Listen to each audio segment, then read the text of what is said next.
Hello friends, it's easy YouTube চ্যানেলে তোমাদের welcome. Friends, আজকের ক্লাসে আমাদের ডিসকাশনের টপিক হলো ক্লাসিফিকেশন অফ প্রোনাউন্স। ফ্রেন্ডস, এখানে বলে রাখি, আমরা আমাদের চ্যানেলে প্লেলিস্ট সেকশানে অলরেডি গ্রামার রিলেটেড অনেক ভিডিও আপলোড করেছি। সেখানে ক্লাসিফিকেশন অফ প্রোনাউন আছে, জিরান্ড আছে, সেখানে পার্টস অফ স্পিচ আছে, আরও অনেক এই টাইপের ভিডিও তোমরা সেখানে পাবে। তাহলে এই ধরনের ভিডিওগুলো দেখতে অবশ্যই আমাদের প্লেলিস্ট সেকশানে চোখ রেখো। চলো আর কথা না বাড়িয়ে আজকের মেন টপিকে এন্টার করি। আজকের মেন টপিক হচ্ছে ক্লাসিফিকেশন অফ প্রোনাউন। ওকে, তাহলে হোয়াট ইজ প্রোনাউন? প্রোনাউন কি না? প্রোনাউন হচ্ছে একটা pronoun is a word used in place of a noun. যখন আমরা নাউনের পরিবর্তে কোনো একটা ওয়ার্ডকে ইউজ করব, সেটা হবে প্রোনাউন। বারবার নাউনটাকে ইউজ করলে সেটা কি হয়ে যাবে, একটা বোরিং চলে আসে, বোরিং। এবং তার সাথে সাথে কি হবে, বারবার ইউজ না করে ওই যে অ্যাভয়েড করতে হবে সেই রিপিটেশনটাকে। যেখানে আমরা এটাকে অ্যাভয়েড করি, এই রিপিটেশনটাকে, এবং সেন্টেন্সটাকে কি করি, কনসাইজ করি, সেন্টেন্সটাকে একটু সোজা বানাই, সংক্ষেপে বানাই, তাই না? সেটাকে আমরা প্রোনাউন বলবো। তাহলে প্রোনাউনের কাজ কি? সে নাউনের পরিবর্তে বসবে, নাউনের পরিবর্তে সে বসবে এবং সেন্টেন্সকে কনসাইজ করবে, অ্যাট দ্য সেম টাইম রিপিটেশনটাকে অ্যাভয়েড করবে। ওকে, তাহলে চলো একটা এক্সাম্পল দেখা যাক। Riya loves painting. Riya painting ভালোবাসে, ছবি আঁকতে ভালোবাসে। She spends hour on it. সে কী করে, অনেক টাইম এটার পেছনে, ঘন্টার পর ঘন্টা সে এটাতে টাইম দেয়। দেখো, এখানে রিয়া এবং শি একজনই, এখানে আরেকবার রিয়া না বলে এখানে শি বলা হলো। ওকে, তাহলে এটা একটা প্রোনাউনের এক্সাম্পল। ওকে, এবার আমরা জানবো প্রোনাউন কত ধরনের হয়, মেন ক্লাসিফিকেশনস অফ প্রোনাউন। ওকে, চলো, কত ধরনের প্রোনাউন হয় না? 8 ধরনের প্রোনাউন হয়। কি কি? পার্সোনাল প্রোনাউন, রিফ্লেক্সিভ প্রোনাউন, আর কি আছে, demonstrative pronoun, interrogative pronoun, relative pronoun, indefinite pronoun, positive pronoun, reciprocal pronoun. আচ্ছা, এগুলো তোমরা খাতাতে অবশ্যই লিখে নিও। চলো এবারে আমরা মেন টপিকে প্রবেশ করি, ডিটেলসে জানবো এবারে। Personal pronoun. পার্সোনাল প্রোনাউন কি না? Personal pronoun is used to represent specific people or things. কোনো একটা স্পেসিফিক ব্যক্তি বা বস্তুকে বোঝাবে। ওকে, যেমন সাবজেক্টিভ কেসে কি কি বোঝাবে? I, you, he, she, it, they, we. এগুলো যখন সাবজেক্টিভ কেস হবে তখন এগুলো বোঝাবে। ওকে, নেক্সট দেখা যাক কি আছে। অবজেক্টিভ কেসে কি কি থাকবে? যখন অবজেক্টিভ হিসেবে বোঝাবে me, you, him, her, it, us, them, এগুলো বোঝাবে অবজেক্টিভ। ওকে, নেক্সট দেখা যাক এক্সাম্পল কি বলছে। He is going to the market. He is going to the market. তাহলে এখানে সাবজেক্টিভ কেস হি আছে, তাহলে এটা কি হয়ে যাবে না, এটা সাবজেক্টিভ কেস। ওকে, চলো নেক্সট কি আছে, রিফ্লেক্সিভ প্রোনাউন। রিফ্লেক্সিভ প্রোনাউন কি বলছে? Refer back to the subject of sentences.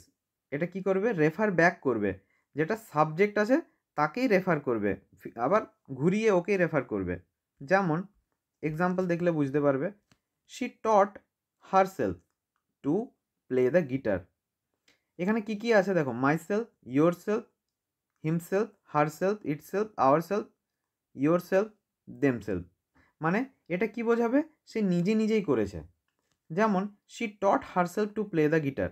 সে নিজেকে শিখিয়েছে, একটা মেয়ে সে নিজেই নিজেকে শিখিয়েছে, মানে with the help of herself, তাই না? সে নিজে নিজেই এটা শিখেছে। তাহলে খুব ইজিলি এটা আমরা বুঝবো খুব ইজিলি যে সেই মেয়েটা নিজেই নিজেকে হেল্প করেছে গিটার শিখতে। ডেমনস্ট্রেটিভ প্রোনাউন দেখো কি আছে নেক্সট। ডেমনস্ট্রেটিভ প্রোনাউন কি? It points to specific things or people. যখন কি হয়, কোনো স্পেসিফিক নির্দিষ্ট করে কোনো ব্যক্তি বা বস্তুকে বা গ্রুপকে যখন নির্দিষ্ট করে বোঝাবে, তখন আমরা স্পেসিফিক এই ওয়ার্ডগুলোকে যখন ইউজ করব, কি কি না, দিস, দ্যাট, দিস, দোজ, এগুলো হয়ে যাবে ডেমনস্ট্রেটিভ প্রোনাউন। ওকে, নেক্সট দেখা যাক কি বলছে। এক্সাম্পল, দিস ইজ মাই বুক। এই যে দিস, এটা কি হয়ে যাচ্ছে, ডেমনস্ট্রেটিভ প্রোনাউনের একটা এক্সাম্পল। এই বইটা আমার, নির্দিষ্ট করে দেখো বলছে এই বইটা আমার, তাই না? নেক্সট দেখো ইন্টারোগেটিভ প্রোনাউন্স। ইন্টারোগেটিভ কথাটা মানে হচ্ছে কোয়েশ্চেন, যেখানে কোয়েশ্চেন মার্ক থাকে বা কোয়েশ্চেন করা হয়, সেরকম কয়েকটা আছে। যেমন ধরো কী জন্য হয়, ইউজ টু আস্ক কোয়েশ্চেন, তাই না? সেরকম কয়েকটা আছে কি, হু, হুম, হুজ, হুইচ, হোয়াট, এগুলো। যেমন who is calling, what is your name, এগুলো হচ্ছে আমাদের ইন্টারোগেটিভ প্রোনাউন্স। ওকে, নেক্সট দেখা যাক কি আছে, রিলেটিভ প্রোনাউন্স। রিলেটিভ প্রোনাউন্স কোনগুলো? Relative pronoun connect clauses or phrases two noun or pronoun. যখন একটা রিলেটিভ ক্লজ কি করবে না, নাউন বা প্রোনাউনকে ক্লজের সাথে যুক্ত করবে। চলো একটা এক্সাম্পল দেখলে বুঝতে পারবো আমরা কি কি থাকবে। হু, হুম, হুজ, হুইচ, দ্যাট।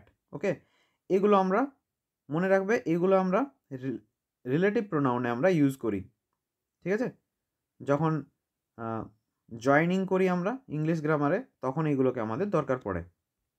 ওকে, দেখো এক্সাম্পল, দ্য বুক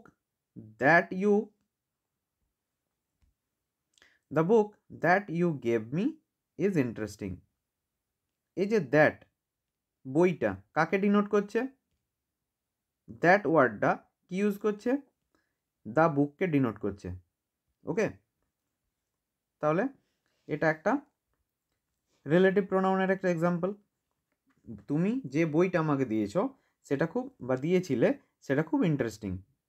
তুমি যে বইটা দিয়েছিলে সেটা খুবই ইন্টারেস্টিং ছিল। নেক্সট কি আছে, ইনডেফিনাইট প্রোনাউন। ওকে, ইনডেফিনাইট প্রোনাউন কি আছে না, indefinite pronounce refer to unspecified people or thing. এখানে কোনো নির্দিষ্ট করে বোঝাবে না। ওকে, নির্দিষ্ট করে বোঝাবে না, আনস্পেসিফাইড। চলো এক্সাম্পল দেখা যাক কি কি আছে না, someone, anyone, everyone, no one, none, all, some, few, many, এগুলো আরও আছে। তাহলে এইগুলো হচ্ছে আমাদের ইনডেফিনাইট প্রোনাউন, যেখানে নির্দিষ্ট করে বোঝাবে না। চলো একটা এক্সাম্পল দেখা যাক, someone left their bag in the room. কোনো একজন কি করেছে, রুমে তার ব্যাগটাকে রেখে চলে গেছে। সেটা নির্দিষ্ট করে বলা নেই কে ফেলে গেছে, সামওয়ান। ওকে, কোনো একজন ফেলে গেছে।